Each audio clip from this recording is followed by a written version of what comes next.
غلام عباس کا شمار ریاست جموں کشمیر کے اولین مسلم سیاسی رہنماؤں میں ہوتا ہے۔ وہ فروری 1904 میں جموں میں پیدا ہوئے۔ آپ کے والد چودھری نواب الدین کشمیر ریزیڈنسی کے ملازم تھے۔ آپ نے matric mission high school Jammu سے پاس کیا، جبکہ 1921 میں Prince of Wales College Jammu میں داخلہ لے لیا۔ بی اے کا امتحان 1925 میں پاس کیا۔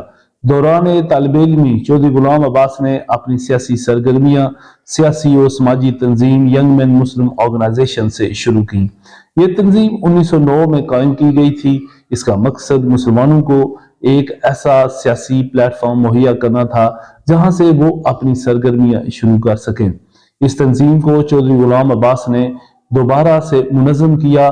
اس تنظیم نے مہاراجہ کی حکومت کی ناانصافیوں اور مسلمانوں کے حقوق کی خاطر بڑے پیمانے پر مظاہرے شروع کیے، جس کی وجہ سے اس تنظیم کو ریاست کے اندر بے پناہ مقبولیت حاصل ہوئی۔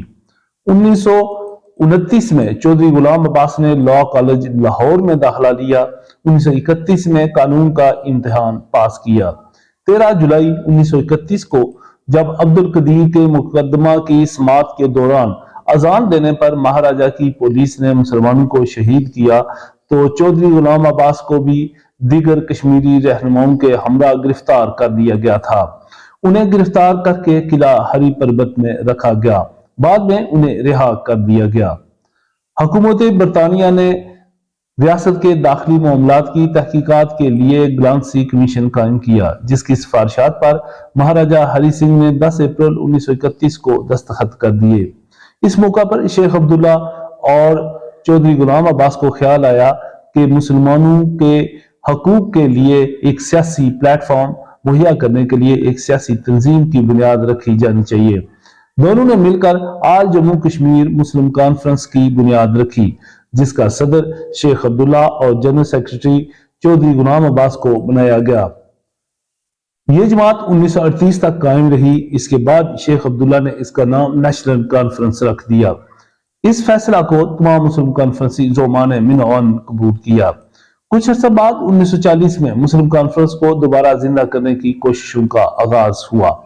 1942 میں چودھری غلام عباس مسلم کانفرنس کے صدر بنے اور انہوں نے مہاراجہ سے پہلا مطالبہ یہی کیا کہ وہ ریاست میں ذمہ دار حکومت کرے اور ریاست جموں کشمیر کے وزیر اعظم آئنگر کے استعفے کا مطالبہ کیا۔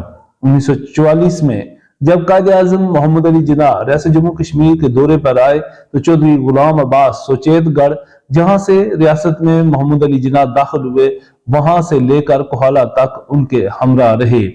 سری نگر میں قیام کے دوران محمد علی جناح سے چودھری غلام عباس کی ہر دوسرے یا تیسرے دن ملاقات ہوتی رہی۔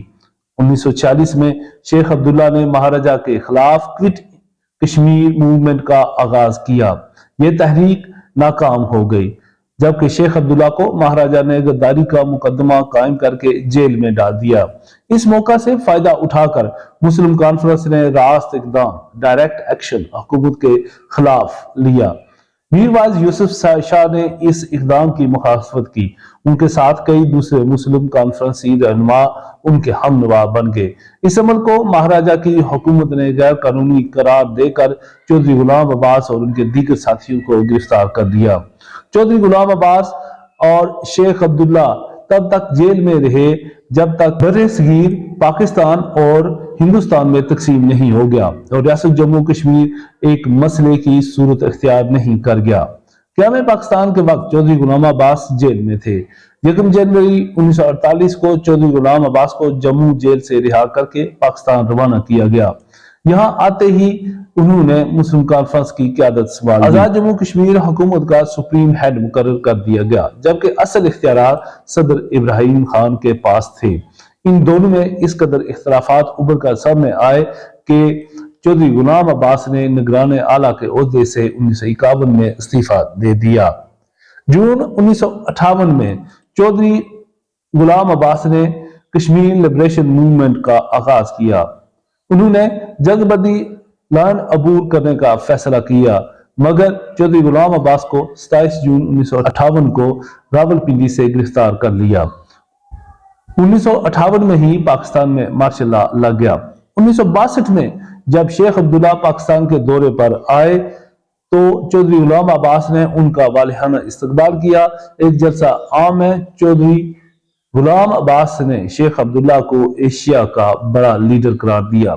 دونوں رہنما آپس میں کشمیری زبان میں میوے گفتگو رہے، جو یہاں کی اسٹیبلشمنٹ کو پسند نہ آئی۔ 1965 میں چودھری غلام عباس معدے کے کینسر میں مبتلا ہوئے۔ ان کا آپریشن لاہور کے اسپتال میں ہوا، جس سے وہ صحت یاب ہو گئے، مگر 18 دسمبر 1967 کو وہ وفات پا گئے۔